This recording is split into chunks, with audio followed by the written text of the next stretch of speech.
bersegeralah kamu menuju ampunan Tuhanmu.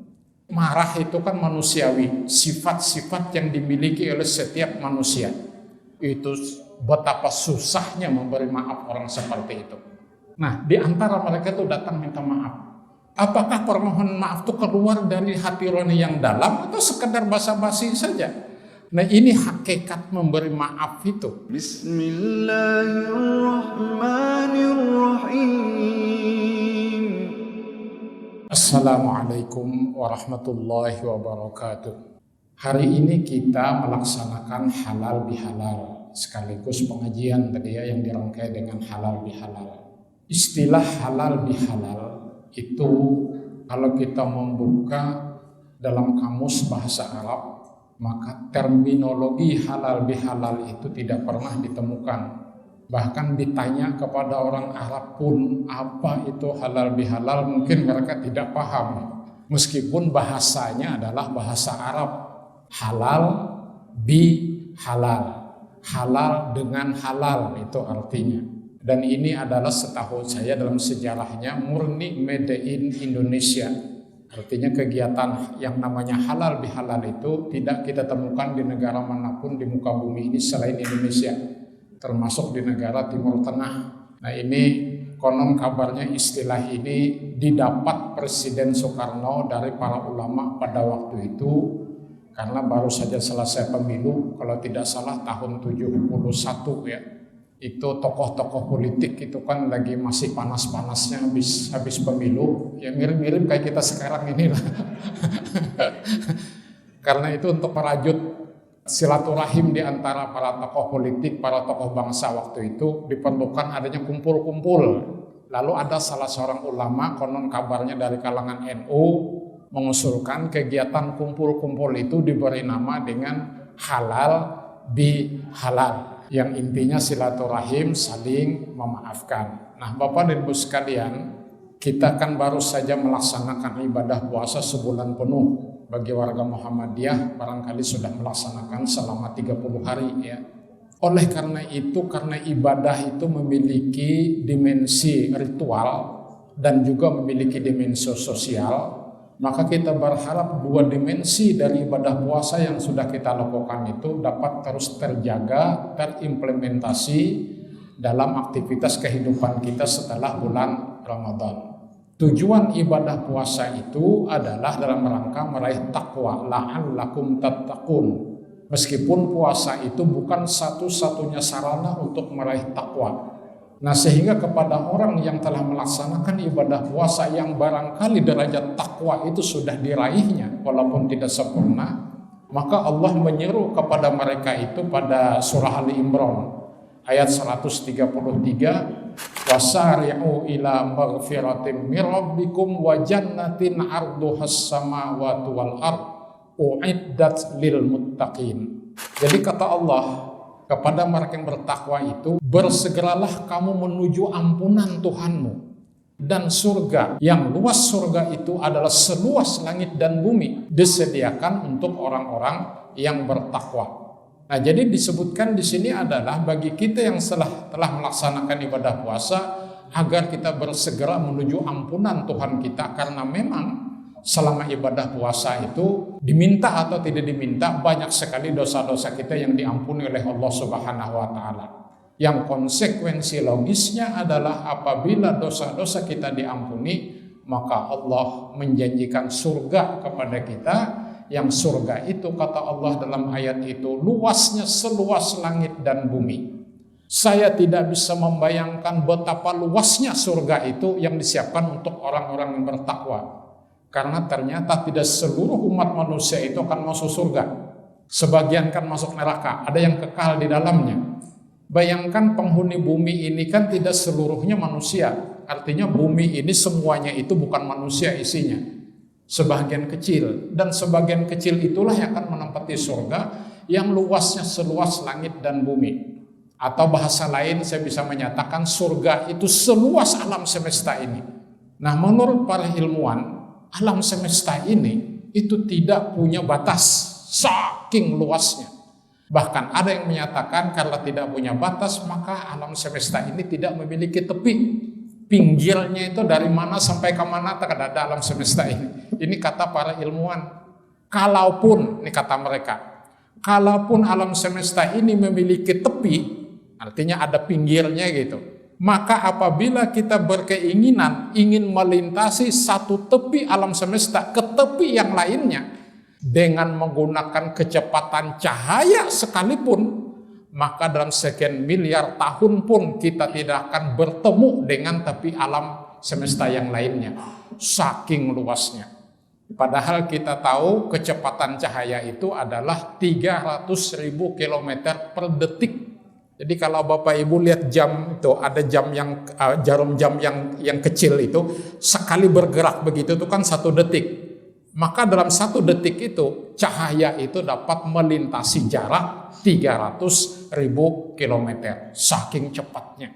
Makanya kalau kita saat ini keluar ruangan ini melihat matahari, kalau kelihatan ya, maka matahari yang kita lihat pada saat kita melihat itu bukanlah keadaan matahari pada saat kita melihat, tapi keadaan matahari 8 menit yang lalu.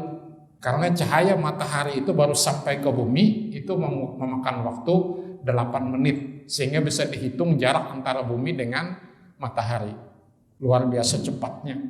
Kita naik mobil aja, tancap gas 200 km per jam, itu gimana cepatnya gitu loh. Artinya kalau 200 km per jam dari Palangkaraya ini ke Sampit itu kira-kira berapa menit ya? Saking cepatnya. Apalagi pakai sepeda motor tanpa helm, bisa lepas telinga kita ini kan. Bayangkan baru 200 km per jam. Ini 1 detik 300.000 km. Nah, menggunakan kecepatan cahaya itu pun kita tidak bakalan sampai ke tepi alam semesta yang lainnya, tepi yang lain dalam sekian miliar tahun. Coba saking luasnya. Berarti kalau kita masuk surga nanti kita betul-betul lempang. Surga itu sangat luas. Ingin kemana saja. Nah, karena itu kita tentu semua berharap agar bisa masuk surga itu nanti. Yang dalam Al-Quran digambarkan kan ada sungai-sungai yang mengalir. Bagi para lelaki ini dia akan dikelilingi oleh para bidadari, termasuk saya yang takut kawin lagi ini kan gitu kan. Nanti saya mengharap bidadari sajalah di surga selain istri saya yang ada. Apalagi bidadarinya tidak akan pernah tua, selalu muda, selalu kinclong gitu kan. Nah, itulah yang dijanjikan Allah kepada kita. Karena kalau di surga itu tidak ada lagi larangan-larangan. Itulah yang dijanjikan Allah kepada orang yang bertakwa tadi. Nah, Bapak Ibu sekalian, salah satu ciri orang yang bertakwa yang saya katakan tadi hasil ibadah puasa berdimensi sosial itu adalah kita mampu memberi maaf kepada orang lain yang berbuat salah kepada diri kita. Saya tidak perlu menjelaskan semua ciri bertakwa itu karena ini kita belum makan siang juga, jadi nggak usah lama-lama lah ceramahnya gitu kan. Nah, dalam surah Ali Imran ayat 134 lanjutan dari 133 tadi Allah menyebutkan ciri-ciri orang yang bertakwa. Alladzina yunfiquna fis-sarra wad-dharra wal kaziminal ghaiz wal 'afina 'anil nas wallahu yuhibbul muhsinin. Dalam ayat 134 ini disebutkan ada 4 indikator, ada 4 ciri-ciri orang yang disebut bertakwa itu. Pertama adalah yaitu orang yang menafkahkan hartanya baik dalam keadaan lapang, dalam keadaan berkecukupan, bahkan berkelebihan, maupun dalam keadaan kesempitan harta dia masih tetap bisa berinfak. Jadi infak itu istilah umum barangkali yang diberikan Allah kepada setiap harta yang kita belanjakan sesuai dengan ajaran Islam. Bahkan termasuk kami bapak-bapak ini, para suami ini, setiap tanggal 1 kalau saya itu pasti sudah transfer uang ke rekening istri saya untuk belanja hari-hari, untuk 1 bulan. Tapi ada teman saya tiap hari ngasih uang belanja, 50.000, besok 50.000, besok 50.000, repot amat. Nah, maka itu artinya apa? Saya telah berinfak menafkahi istri dan anak-anak saya. Itu tentu sebuah kewajiban. Belum lagi kita ada yang nanya sedekah, sumbangan dan sebagainya. Itu bagian dari infak. Nah, kemudian yang berikutnya adalah orang yang bertakwa itu adalah orang yang mampu mengendalikan emosi marahnya pada saat terpancing emosinya. Jadi marah itu kan manusiawi, sifat-sifat yang dimiliki oleh setiap manusia. Tetapi apabila kita mampu mengendalikannya, disitulah takwa. Karena marah itu kan seperti bara api sebenarnya. Yang itu kadang-kadang kalau dia sudah terkipas menyala, maka apapun yang ada di sekitarnya itu bisa dibakarnya. Ini kalau Pak Wakil Direktur marah-marah terus misalnya itu kan hanya kepada 2-3 orang pegawai. Tapi kebetulan di samping yang 2-3 orang itu ada pegawai yang lain juga pasti kan ikut marah juga itu. Marah itu manusiawi kalau memang pada tempatnya. Tapi kalau dikit-dikit marah, nah itu sudah melampaui batas. Nah, yang berikutnya yang ketiga adalah wal'afina 'anin nas. Nah, saya ingin menjelaskan yang ini saja lebih banyak. Bahwa ciri orang bertakwa itu adalah orang yang mampu memberi maaf kepada manusia yang berbuat salah kepada dirinya. Pertanyaannya, kenapa ayat itu tidak menyebut ciri orang takwa adalah orang yang meminta maaf? Malah disebut yang memberi maaf. Jawabannya adalah karena memberi maaf itu jauh lebih berat ketimbang meminta maaf. Karena itu nilainya lebih mulia daripada meminta maaf.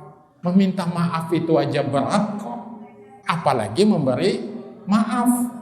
Dan yang benar sebenarnya ya, kalau kita meminta maaf atas kesalahan kita, kalau kita sungguh-sungguh ingin minta dimaafkan kepada orang yang kita tadi berbuat salah kepada dirinya, maka harusnya kita menjelaskan perbuatan salah apa yang kita lakukan kepada diri yang perlu kita mintai maaf. Nah, sementara kan selama ini kita kalau sudah sehari menjelang Lebaran, menjelang Idul Fitri, bahkan ketika Idul Fitrinya, maka kalimat mohon maaf lahir dan batin itu berhamburan seperti tidak punya harganya sama sekali. Saya katakan tidak punya harga, boleh jadi sekadar lipstik saja, penghias bibir di hari raya, atau penghias ujung jari kita ketika kita mengirim selamat Idul Fitri, mohon maaf lahir dan batin. Tapi persoalannya, apakah permohonan maaf itu keluar dari hati nurani yang dalam atau sekedar basa-basi saja? Kalau sekedar basa-basi, apanya yang kita mintai maaf?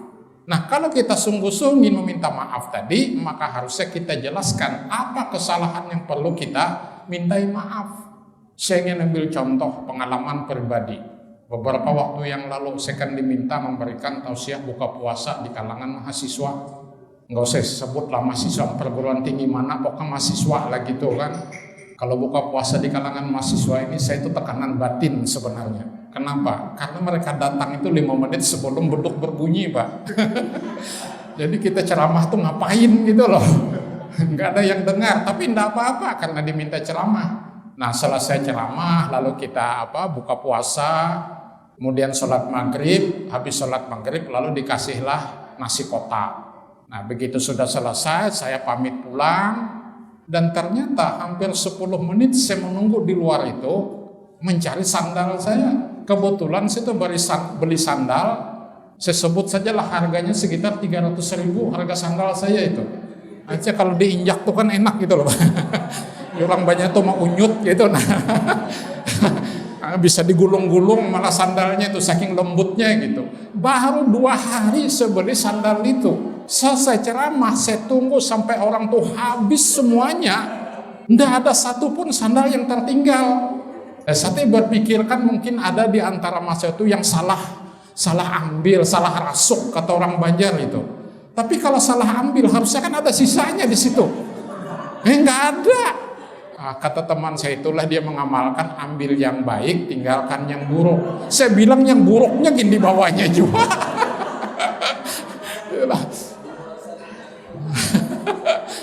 Ya Allah, ya sudah saya pulang tanpa sandal.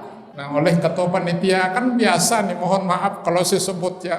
Nah, ustadz-ustadznya habis kayak itu kan bersalaman itu kan ada salam tempel kan biasanya begitu. Tahu di sini ada lepit. Salam tempel dikasih amplop, masukkanlah dalam saku. Sampai ke rumah saya dengan bangganya bilang istri saya, alhamdulillah sore ini sandal yang baru saya beli 2 hari yang lalu seharga 300.000 hilang, tetapi alhamdulillah dikasih amplop, mudah-mudahan bisa mengganti sandal yang hilang. Saya suruh istri membuka amplop itu. Sampai dirabit-rabit, dikipik-kipik gitu. Ternyata amplopnya tidak ada isinya.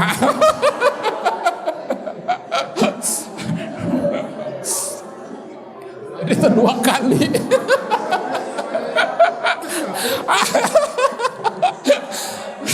Amplop kada ada isinya, sandal hilang, coba. Lengkap lah itu ya. Nah, saya memberi contoh itu begini kaitan dengan meminta maaf tadi. Kebetulan sekitar 10 hari kemudian mereka menyelenggarakan lagi Pak buka puasa. Diminta lagi seceramah. Oh, saya datangi. Nah, yang kedua nih saya cukup pakai sandal jepit saja. Ternyata panitia itu kan merasa tidak enak, akhirnya Pak digantilah sandal saya itu dengan sejumlah uang itu. Nah, bahkan isi amplopnya ternyata 2 kali gitu kan dari biasanya. Maksud saya begini, kalau betul ya ada di antara mahasiswa itu yang dengan sengaja mengambil sandal saya tadi gitu kan, lalu tiba-tiba pas Idul Fitri dia bertamu ke rumah saya meminta maaf. Nah, kan dia harus jelas minta maafnya apa. Berani tidak dia dengan kekuatan dirinya menyatakan, Pak Ustadz, saya banyak-banyak minta maaf bahwa bulan Ramadan kemarin saya dengan sengaja mengambil sandal Ustadz. Harus diberitahu agar saya memberi maaf itu juga jelas apa yang diberi maaf. Kita ini kan sering kosong-kosong gitu. Bahkan kosong-kosong kena pulang mengulangi katanya gitulah. Walaupun itu candaan. Nah, artinya apa? Kita mengakui kesalahan saja itu berat sekali. Apalagi ketika menyampaikan kesalahan itu kepada orang yang tempat kita berbuat salah. Meminta maaf saja itu berat, apalagi memberi maaf. Kalau sekedar sandal yang hilang atau harta kita yang hilang, itu biasanya tidak sampai ke hati. Kita yang jadi korban itu. Tapi begitu orang berbuat salah itu sudah mencemarkan nama baik kita. Harga diri kita jatuh sejatuh-jatuhnya. Karir kita habis, jabatan kita copot. Diberitakan di media-media massa lagi. Itu betapa susahnya memberi maaf orang seperti itu. Dan saya Pak Wakil Direktur, Pak Direktur sudah beberapa kali mengalami hal-hal seperti itu. Jadi kita menjabat nih ada saja yang tidak senang, ada saja yang iri dengan kita. Baru kita duduk di atas digoyang-goyang, difitnah-fitnah. Bahkan aib-aib kita, kekurangan kita tuh dibongkar sebongkar-bongkarnya gitu kan. Sampai kita betul-betul malu. Nah, saya mengalami begitu. Ada mahasiswa dulu mendemo saya, menuduh saya korupsi. Ini nggak apa-apa, saya cerita sedikit. Ketika saya menjabat pembantu ketua 3 dulu di kampus itu, zaman Soeharto masih Pak. Ya, di ujung-ujungnya itu masa reformasi, mahasiswa kan demo terus ini, mendemo Soeharto supaya turun.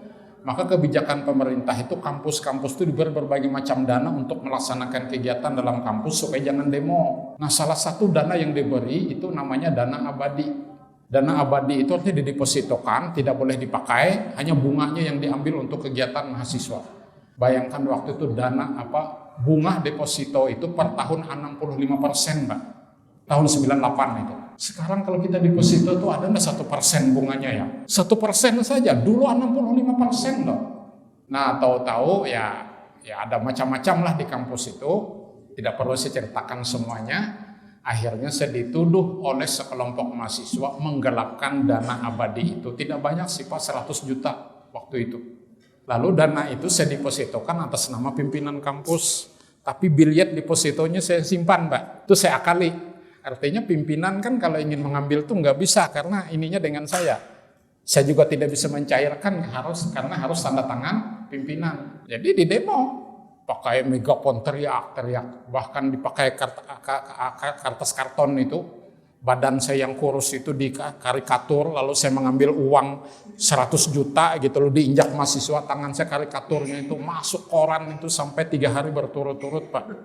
Nah, akhirnya saya minta waktu itu Inspektorat Jenderal Kementerian Agama agar turun memeriksa diri saya. Turun, saya perlihatkan biliet deposito itu masih ada dengan saya Pak. Sampai sekarang dana itu masih ada. Nah, beberapa tahun yang lalu pimpinan demo itu ada minta maaf kepada saya Pak. Bayangkan nama saya sekalteng, sekalsel karena masuk juga Banjarmasin Pos waktu itu selain Kalteng Pos. Keluarga saya itu, oh, ibu saya menangis, ini ada apa, kok anak saya sampai korupsi kayak begini. Itu kan fitnah betul. Coba kalau sampean mengalami begitu. Dan saya mundur selaku pejabat waktu itu karena nggak sanggup lagi. Kalau saya nggak mundur, saya disandera mereka di kampus itu. Nah, di antara mereka itu datang minta maaf. Saya akui saya lu terpancing Pak karena memang ada kawan-kawan dosen tuh yang memanas-manasi gitu, memanasi mahasiswa. Nah kami tuduhlah Bapak yang kami sendiri tahu itu tidak benar. Saya beri maaf Pak. Ya sudahlah saya katakan, doakan saja agar saya ini tetap sehat, tetap kuat menghadapi berbagai macam kenyataan hidup. Nah ini hakikat memberi maaf itu luar biasa.